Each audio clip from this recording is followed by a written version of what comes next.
My name is Cynthia. I am 35 years old. I am married.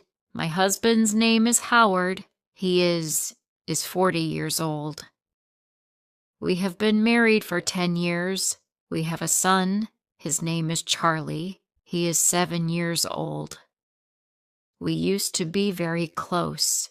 We used to be happy. But now something is different.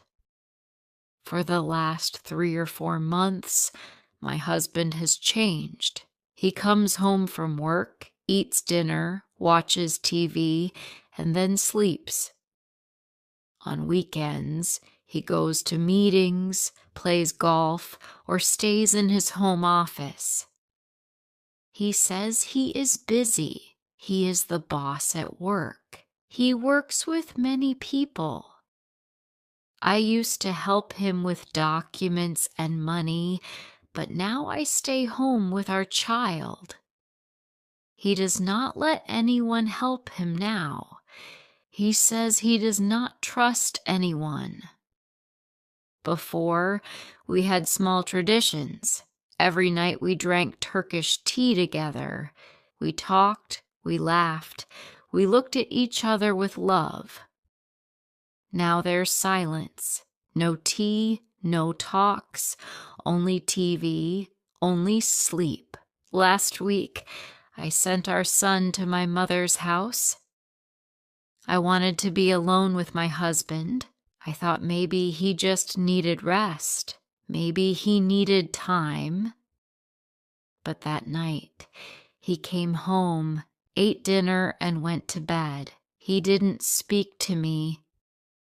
The next morning, he left early. It was the weekend, but he didn't stay. I sat in the kitchen alone. My tea was cold. My heart was cold too. I felt like a stranger in my own home. That night, I made a big decision. I had to talk to him. I couldn't live like this anymore. That night, I waited for him. I made his favorite dinner. I wore the red dress he once said he loved. I put on a little makeup and did my hair. He came home late again. He looked tired. He sat down, ate quietly, and didn't even notice my dress. My heart beat fast. I felt nervous, but I had to speak. I had to know. I looked at him and said softly, "Can we talk?" He looked surprised. "Now?" he asked. "Yes," I said. "Please." We sat on the couch. I tried to stay calm. I didn't want to fight. I didn't want to cry, but my eyes were already full of tears. I said, "You have changed. We don't talk anymore. You don't smile at me. You don't even see me." He looked down. He said nothing. I waited, then asked the hardest question of all. "Do you still love me?" He looked at me. His eyes looked tired. Then he said, "Of course I do. I'm just tired. Work is hard. I have too much stress." I nodded, but I didn't believe him fully. So I asked the question I never wanted to ask. "Is there someone else?" He looked shocked. "No, never," he said quickly. "I'm just busy. I don't have time for anything. My head is full, but I love you, Cynthia. I need you to be patient." I looked at his face. He seemed honest. He touched my hand. "Please wait a little longer. I'll try to change." I wanted to believe him, so I said, "Okay, I will wait." But deep in my heart, I still felt alone. The days passed, then weeks, but nothing changed. He still came home late. He still ate in silence. He still looked tired and distant. I tried to smile. I tried to be patient. I reminded myself, he said he loves me. He said he'll try. I cleaned the house.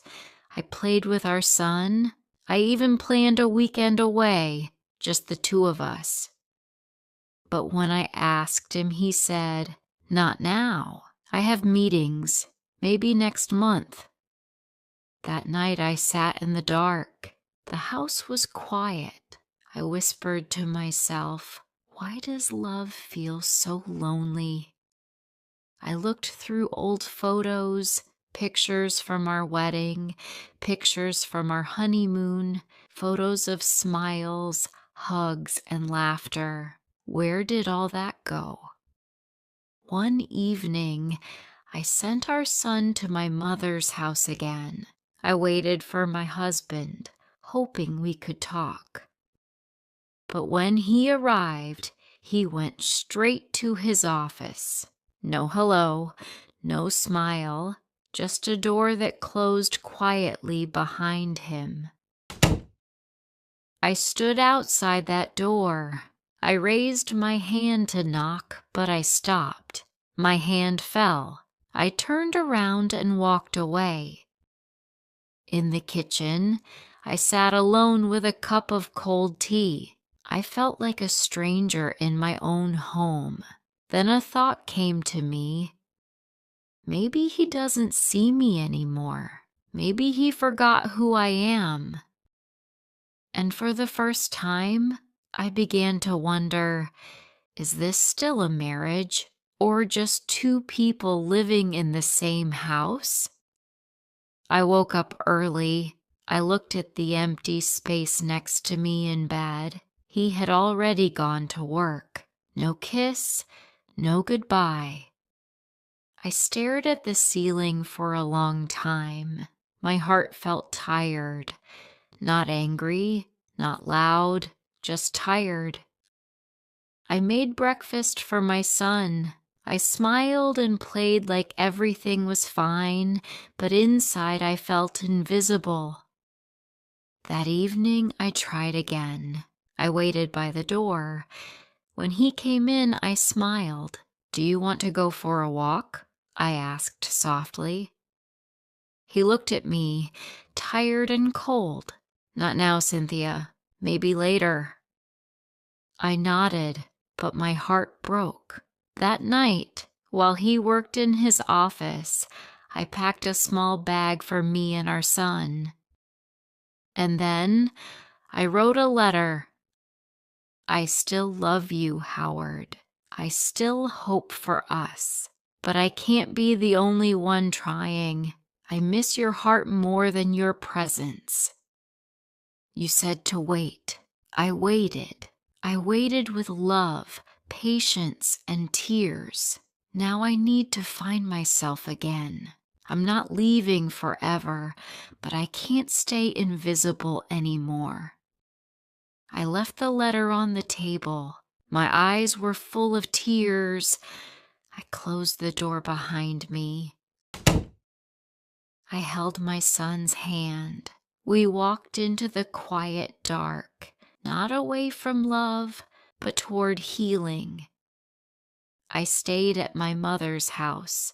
A week later, my husband messaged me. He said he missed me.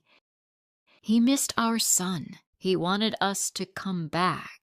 He said he was ready to change, so I went back. One quiet evening, after putting my son to bed, I walked into the living room. My husband had left his phone on the table and gone to take a shower. I wasn't planning to look. I really wasn't, but the screen lit up. My hands were shaking. It was a message from a woman. It said, "I miss you. Did you think about me today?" My heart stopped. I didn't open the message. I didn't need to. Tears filled my eyes. Was this the reason he changed? He came back into the room, smiling as if nothing had happened. I looked at him. How could someone I loved so much make me feel so small? I wanted to scream. I wanted to cry. But I stayed quiet because I was scared of the answer, scared that if I asked, it would all become real. That night, I lay in bed beside him. He slept peacefully. I cried silently, my heart breaking into 1,000 pieces. I had given him everything, my love, my time, my youth, my life, and now he was giving his attention to someone else. The next morning, I didn't cry. I didn't shout. I just sat at the kitchen table. He walked in, looked at me, and said, "Good morning." I didn't answer. He didn't notice. He left for work. All day my heart felt heavy. I watched my son play. I smiled for him, but inside I was broken. That evening, I made a choice, not because I wanted to destroy my family, but because I needed to save myself. I waited until he came home. I asked him to sit down. My voice was calm. "I saw a message," I said. He looked at me, silent. I continued, "I gave you 10 years of my life. I trusted you. I still want to believe you, but I can't live like this." He didn't try to deny it. He only said, "I'm sorry. I didn't mean to hurt you." And that's when I knew it was real. The distance, the silence, the pain. I stood up. "I need time," I said, "to think, to breathe, to feel like myself again." That night, I packed a small bag and took my son to my mother's house. It hurt more than anything. But sometimes love isn't enough. Sometimes choosing yourself is the bravest thing you can do. I chose peace over pain. If you liked this story, please like, comment, share,